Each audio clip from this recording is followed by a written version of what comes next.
Bueno, buenas tardes. Yo feliz de estar con ustedes. Feliz hoy, feliz desde el momento que me llamaron.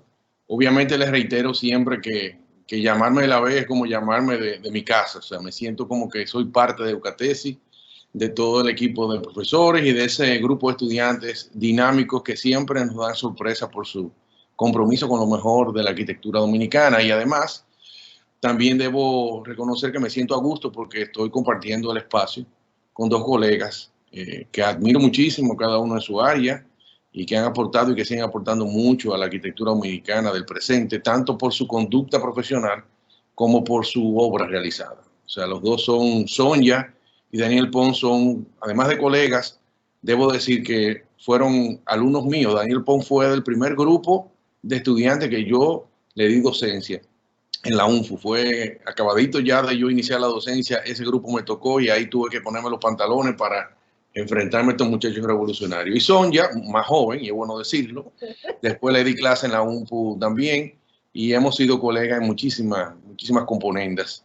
Y la vida nos une porque estamos en el mismo espacio-tiempo. Pues bien, yo quería reflexionar un poco porque siempre el tema del patrimonio es algo que, a ver, déjame ver si aquí está. Sí, ¿se ve la presentación, me dicen? Sí, se ve. Perfecto. Siempre el tema de patrimonio es importante, principalmente en un país como la República Dominicana, que es muy joven, a pesar de que nosotros tenemos miles de años de historia y después más de 500 ya de historia organizada con la cultura occidental. Todavía nosotros somos una república en construcción. Fíjense que todavía nuestra identidad, en términos de las instituciones, en términos de lo que nosotros proyectamos como el futuro de la nación, sigue siendo controversial y todavía estamos dando los pasos fundamentales. Eso es una presión muy fuerte para la conservación de los rasgos fundamentales de la cultura, en los cuales nosotros nos afianzamos en algunos de estos elementos, pero otros son víctimas de evolución, transformación o de mutilación. De todas las manifestaciones culturales del país, quizás la más vulnerable, así como puede llamarse, es la más fuerte de todas, la más física de todas, que es la arquitectura. Si bien en la literatura, las artes plásticas, la música, se conservan, siguen vigentes y son del aprecio de diferentes generaciones, la arquitectura también goza del mismo aprecio, pero no tiene la misma suerte de preservación, porque es víctima de su propia condición de uso. Como la arquitectura es una pieza clave para la vida y para la economía, es un bien económico, y ese bien económico se transforma, se modifica, se reinvierte, se crece, se desaparece, se mutila, porque es un bien de intercambio. Entonces, eso es lo que hace una presión muy fuerte para su conservación, principalmente porque, como dije al principio, estamos en un proceso de transformación permanente hasta consolidar nuestras ciudades. Fíjense que ya la consolidación es una parte fundamental porque las zonas más antiguas de nuestras ciudades ya tienen menos presión para conservar sus elementos vitales. Así, por ejemplo, en la ciudad colonial de Santo Domingo, conservar patrimonio de la época colonial resulta ya evidente y la mayoría de la población lo acepta. Sin embargo, cuando se acorta el tiempo, cuando nos acercamos a épocas mucho más recientes, esa relación entre la conservación y entre el desarrollo humano y económico de la ciudad se va haciendo más débil. Entonces, la lucha por esta conservación requiere de mucha información, mucha formación, mucha divulgación, mucho conocimiento. Y entra dentro de la responsabilidad de nosotros, los arquitectos y las personas ligadas al mundo cultural, a hacer hincapié en que hay elementos físicos como la arquitectura que son ineludibles, son imprescindibles para conformar el espacio, el tiempo, la memoria de un pueblo, en este caso la República Dominicana. Les pongo esta imagen de Brooklyn. Yo hace un tiempo, niño, tuve la oportunidad de vivir unos meses con mi abuela en Nueva York y no había vuelto nunca a la casa donde vivió ella por un tiempo antes de retornar. José y había Enrique, ido, perdón, José Enrique, las imágenes no están pasando. No se ve una imagen de una imagen de... Se vio la primera, la azul. La azul. Pero ahora yo estoy viendo la segunda, que es una imagen de... No se ve, la tercera tampoco, ¿no? No, hasta ahora no. Hay que esperar un tiempo para que cambie por el internet. No, pero tiene rato, sí. Ciérrala y vuelve y ábrela, José Enrique. Cierra la presentación y vuelve y ábrela. Ok. Ahora sí. Ahí sí se ve la segunda vez. Vamos a ver. Nuevo, a ver si... Hola, Yaira. Ven ahí la segunda. Comparte la clave. No, todavía. No. No estás compartiendo ahora. Wow, pero qué raro. Hola, Tampoco. José. Bueno, qué raro, porque si se oye la primera debería verse todas. Vamos a ver si en el PowerPoint tengo aquí otro programa. Déjame ver si del PDF se ve mejor. Un segundito. El PDF es mejor. Déjame ver. Compartir con usted. Perdóname que tú en vivo. No, por eso te interrumpí, porque vi que estaba hablando de unas imágenes que todavía no veíamos. Acuérdate de compartir la pantalla, porque no la estás compartiendo ahora mismo, dejaste de compartir. ¿Y ahí la ven? No, ahí sí. Ahí sí, vamos a ver, pasa la segunda. Se ve esa y se ve, perdón, a ver cómo se hace esto. Sí, ahora se ve bien. Ahora se ve. Okay. Sí. Bueno, sí, fíjense, les explicaba que lo que es la importancia de la nostalgia, la memoria, para tú ubicarte en tu espacio-tiempo. Y aquí vemos una imagen de una de las casas del barrio donde vivía mi abuela en Nueva York. Y yo fui una temporada ya con ella y yo no había vuelto nunca. Había tenido la oportunidad de ir a Nueva York varias veces, nunca había vuelto. Y entonces, disculpe, al micrófono. Ok. No había vuelto entonces cuando de repente ya mi abuela murió y todo eso y dije yo déjame ver dónde era que yo vivía y bueno, para mí fue satisfactorio encontrar el barrio, encontrar el lugar y por supuesto conservado y me puse a pensar si no hubiese estado esas casas, se hubieran transformado mucha parte de la memoria que yo tenía, esa referencia con mi propia vida se hubiera ido. O sea, para la ciudad hubiera sido una transformación, pero para mí como ser humano hubiera sido una pérdida enorme. Entonces eso pasa cuando nosotros hacemos desaparecer mucha de nuestra arquitectura de nuestros pueblos tradicionales. Sin la conservación es importante porque nos mantiene vivos los vestigios de los antecedentes, los antecesores de nuestra forma de hacer arquitectura. Cuando nosotros vemos esta imagen recreada de lo que fue la casa primaria de la época prehispánica, bueno, no se trata de una postalita de colección, sino simplemente nosotros como arquitectos entender de qué manera ellos interpretaban su espacio y cuáles eran las técnicas que utilizaban en ese momento y cómo nosotros podemos ver esa relación de la naturaleza con su forma de interacción de cada uno. Entonces es una academia, esa arquitectura es una academia para nosotros, una academia vivencial, pero además de eso, cuando tú ves en los libros que la choza prehispánica era de esta forma, te dicen que era circular, que cuadrada, que techo cónico, que materiales vegetales, tú lo puedes asimilar de esa manera, pero no es lo mismo cuando tú experimentas esa escala. Cuando tú vas a un lugar, penetras en este espacio, sientes la relación del interior y el exterior, sientes la relación de los materiales, y eso es parte de tocar la arquitectura, que es lo que nosotros abogamos por la permanencia. No se trata de una maqueta, no se trata de un libro, una fotografía, unos planos, sino la arquitectura per se, lo que significa ella para nuestra relación dimensional de la existencia. Por ejemplo, cuando nosotros vamos a nuestra parte histórica en la ciudad de Santo Domingo, que como sabemos patrimonio de la humanidad, bueno, lo que estamos viendo son vestigios de la forma en que la gente entendía su lugar de convivencia. Y este lugar de convivencia, como todo en la vida, es una cadena de conocimientos aprendidos. Aquí no se inventó nada, aquí la arquitectura colonial no es única en el mundo, ni siquiera es la mejor del mundo.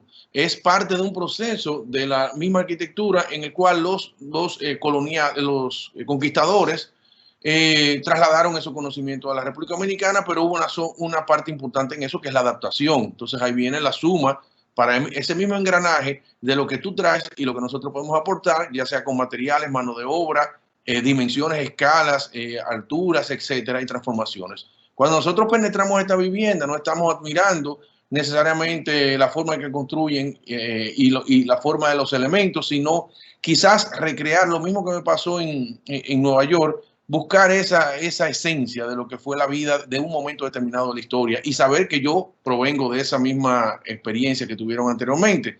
Cuando estamos interviniendo un bien cultural, nosotros no podemos ser creativos 100%. No nos van a aplaudir nuestra capacidad de diseñadores ultra fotografiados y aparecidos en las mejores revistas de arquitectura del mundo, sino que vamos a tener una actitud de respeto y una actitud de traducción de lo que es la grandeza de ese espacio, de ese lugar, aunque en la escala sea pequeña. Entonces, por ejemplo, si nosotros no tuviéramos la conservación de edificios como este, que son renacentistas, que en este caso Palladio es uno de los maestros de la arquitectura occidental, pues no es solamente que yo fui a la Villa Jarutón, me tomé una fotografía o me lo dieron en la clase de historia, etcétera, etcétera, sino que eso está en pie, eso tiene más de 600 años en pie, pero ha servido para el desarrollo de la humanidad, ha servido para que los arquitectos del mundo comenzaran a entender lo que eran las proporciones, las escalas, los materiales, el uso de diferentes técnicas, el uso de diferentes estilos, la serenidad de esta pieza, su relación con el entorno. Y cuando tú vas a ese lugar, tú aprendes de nuevo, te conectas con ese arquitecto, te conectas con esa grandeza como diseñador que tuvo Palladio y que no simplemente es una información cultural, es una información para ti como arquitecto, saber que este señor se enfrentó en un momento de su vida a unos requerimientos de un cliente, de una sociedad, y él supo traducir eso y además crear un impacto, un sello particular y un edificio que ha sido perenne a través de los años. A nadie se le ocurriría hoy perder esta pieza. Esta pieza es conservada, quizás no sirve para nada desde el punto de vista de lo que es ahora la globalización. Ahí no hay una oficina, hay un cine, no hay un teatro, no hay un casino. Ahí sencillamente es una arquitectura para contemplar, para trasladarse en el tiempo. Y eso es quizás la parte más difícil en el mundo contemporáneo, dejar que la arquitectura sea y no verla solamente como una pieza de uso mercantil. Por ejemplo, cuando nosotros vemos La Vega hoy en día y ustedes que están allá día y noche, ustedes pueden entender que la ciudad ha evolucionado y entonces que tenemos que reflexionar. No podemos llevar La Vega a esta imagen de 1910.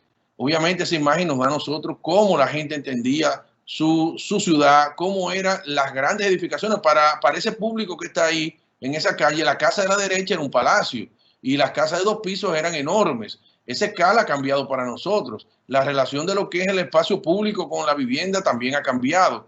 El ruido de la ciudad se ha modificado. La contaminación visual también se ha transformado. Pero ¿qué de ese sello particular de La Vega? Cuando ustedes ven esa casa hoy en día, La Vega, ese conjunto, ustedes analizan qué queda y qué no queda, cómo nosotros podemos vernos en el tiempo con esas piezas. Y no tratamos, los conservadores, ni mucho menos nos atrevemos a decir, llevémosla a esa etapa.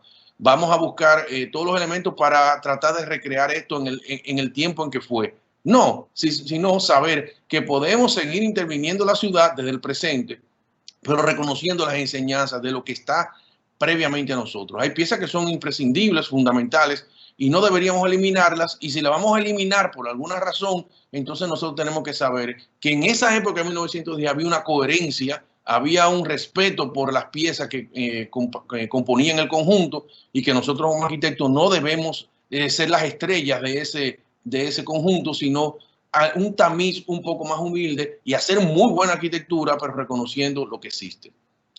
Y nos da emoción cuando vemos estas imágenes, son imágenes románticas, contemplativas, a todo el mundo le gusta. Mira qué cielo más azul, mira qué limpia están las calles, mira esa arquitectura hermosísima de La Vega, etcétera, etcétera. A nadie se le ocurriría decir, la van a demoler y van a hacer un edificio de vidrio de apartamento, pero hay gente que lo piensa.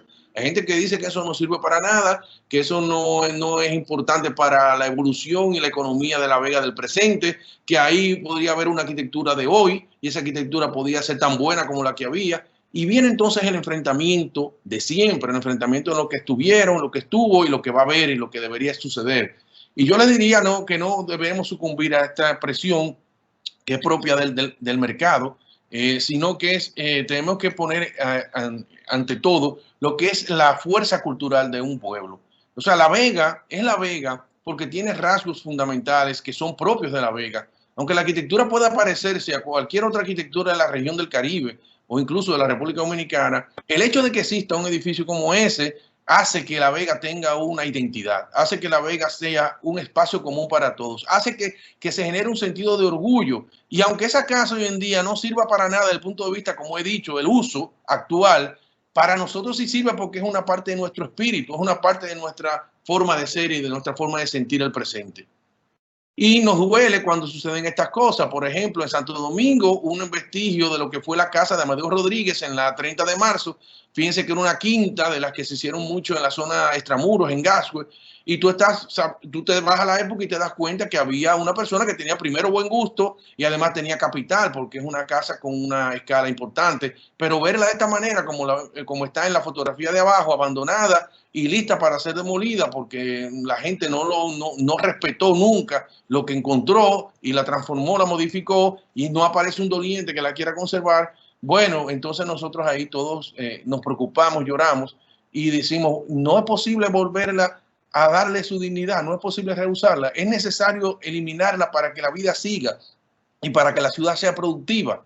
Es verdad que esa casa ya se terminó en su tiempo. Bueno, entonces vienen las reflexiones y viene el enfrentamiento. Suceden cosas como esta a diario. Todas nuestras ciudades del país han sufrido la avalancha de las demoliciones, algunas legales, otras ilegales, algunas incluso provocadas por el mismo Estado en diferentes estructuras administrativas que no entienden el valor del patrimonio. Y el valor del patrimonio es como el valor del patrimonio anterior es mayor que el valor edificado del presente en algunas ocasiones, porque una casa antigua representa bienes culturales, bienes económicos y bienes espirituales. Y un edificio del presente es una inversión de un solo momento, que pagó impuestos en un solo momento, tiene un impacto en un solo momento y no tiene la misma trascendencia que puede tener la arquitectura que estamos demoliendo. Incluso desde el punto de vista de lo que es la conservación de los recursos naturales, al demoler una edificación, toneladas de agua se invirtieron en su construcción, toneladas de arena y de materiales de río que no son reciclables se utilizaron para eso y ya murieron. Toneladas de materiales importados, materiales locales de la vegetación, artesanía que se fue y la vivencia interior que tuvo esa edificación sirve para que queden ruinas, y una máquina también importada hace el trabajo que duró muchos años de planificación, tanto de los dueños que quisieron construir con sus sueños y su dinero, los que la conservaron, y la máquina como un robot la demolió en un segundo. Cuando uno viaja, entonces uno se admira, uno ve las ciudades, uno va a los centros históricos europeos, incluso centros históricos más recientes, pero con valor de conservación como está en los Estados Unidos, y uno admira y lo llevan en un autobús y lo llevan a ver centros antiguos, barrios antiguos, o por ejemplo la oficina de Walter Gropius de la Bauhaus, donde todavía se conserva exactamente los materiales, los equipos, los muebles, las alfombras, etcétera, del maestro. Y uno va y admira y se transforma en el momento en que fue, admira a Walter Gropius, pero más admira la capacidad del pueblo, el pueblo industrializado de Alemania, de preservar incluso una arquitectura que en su momento fue rechazada, se enfrentó a muchas fuerzas antagónicas desde el punto de vista cultural, y hoy en día es parte de la identidad de Alemania, pero además genera muchos recursos, muchísimos recursos en turismo especializado, en el estudio de la arquitectura, en el estudio del mobiliario, el estudio del color, el estudio industrial, y todas esas cosas permiten tocar, ver, disfrutar de ese mismo ambiente que se disfrutó hace 80, 100 años. Entonces hoy en día está de moda tener una marca país. Nosotros somos testigos de lo que ha sucedido en la República Dominicana cuando nos ha mostrado lo que se entiende que es la marca país del país y que ha tenido controversias. Y fíjense que todos los países andan buscando lo mismo. Con poca letra, una imagen, tratan de sintetizar todo lo que es el conjunto cultural de un pueblo. Fíjense que ahí ninguno está poniendo un automóvil, ni una industria, ni están poniendo nada, ni una papeleta de €1, ni una papeleta de $1, ni nada por el estilo. Están poniendo rasgos de la cultura, están poniendo lo más sensible de lo que representa un pueblo en particular.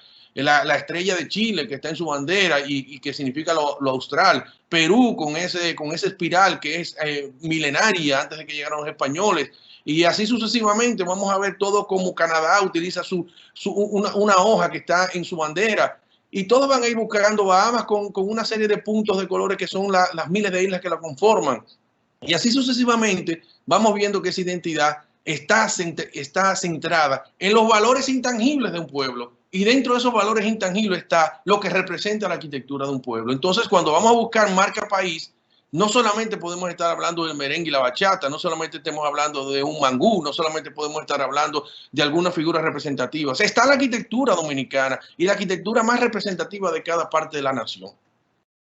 No es esto solamente, nos sentimos admirados y agradecidos por Dios, por lo que nos regaló, por la naturaleza. Todos quisiéramos en este momento irnos allá y meternos en ese lugar, en esa agua, y disfrutar de nuestra naturaleza. Esa es nuestra porque la encontramos, esa es nuestra porque estuvo ahí, pero la otra es la que nosotros hemos colocado sobre esto, y es la responsabilidad de nosotros no modificarla de una manera arbitraria, ni tampoco abusar de ese pasado que nos da rasgos de identidad y que nos fortalece como nación.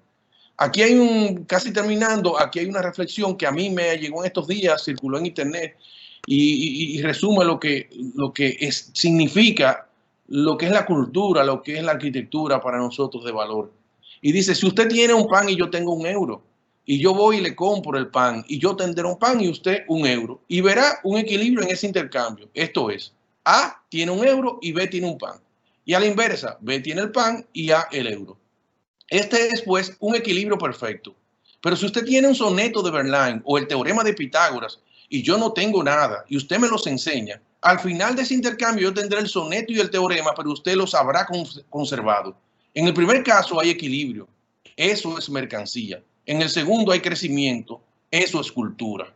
Y la cultura también está formada por la arquitectura. Termino con este poema de una poeta dominicana, Grisel Erebux, que lo hizo cuando estaban demoliendo una casa en Gascue, vecina a ella estaba fregando todos los días. A la hora de fregar veía cómo las máquinas demolían esa casa, y ella hizo este poema que se llama La Casa. Había una casa allí, donde la vida transcurría en ceremonias cotidianas. Deleite del agua corriendo en las mangueras, alborozo de niños en retose, un patio de ladridos y begonias, con redondez de sombras y tránsito de orugas sobre el frescor del musgo. Había olor a sopa en la cocina, migajas sobre los manteles, tintineo de cubiertos y temblor de tazas sobre las bandejas. En los armarios se agitaba un rastro secreto de polillas traídas por la muerte. Allí, donde el acero desmigaja el silencio de las rocas, donde el estruendo desarraiga el vuelo de las aves y sucumben al vértigo los árboles vencidos, allí donde levitan humaredas de polvo y de congoja, allí había una casa.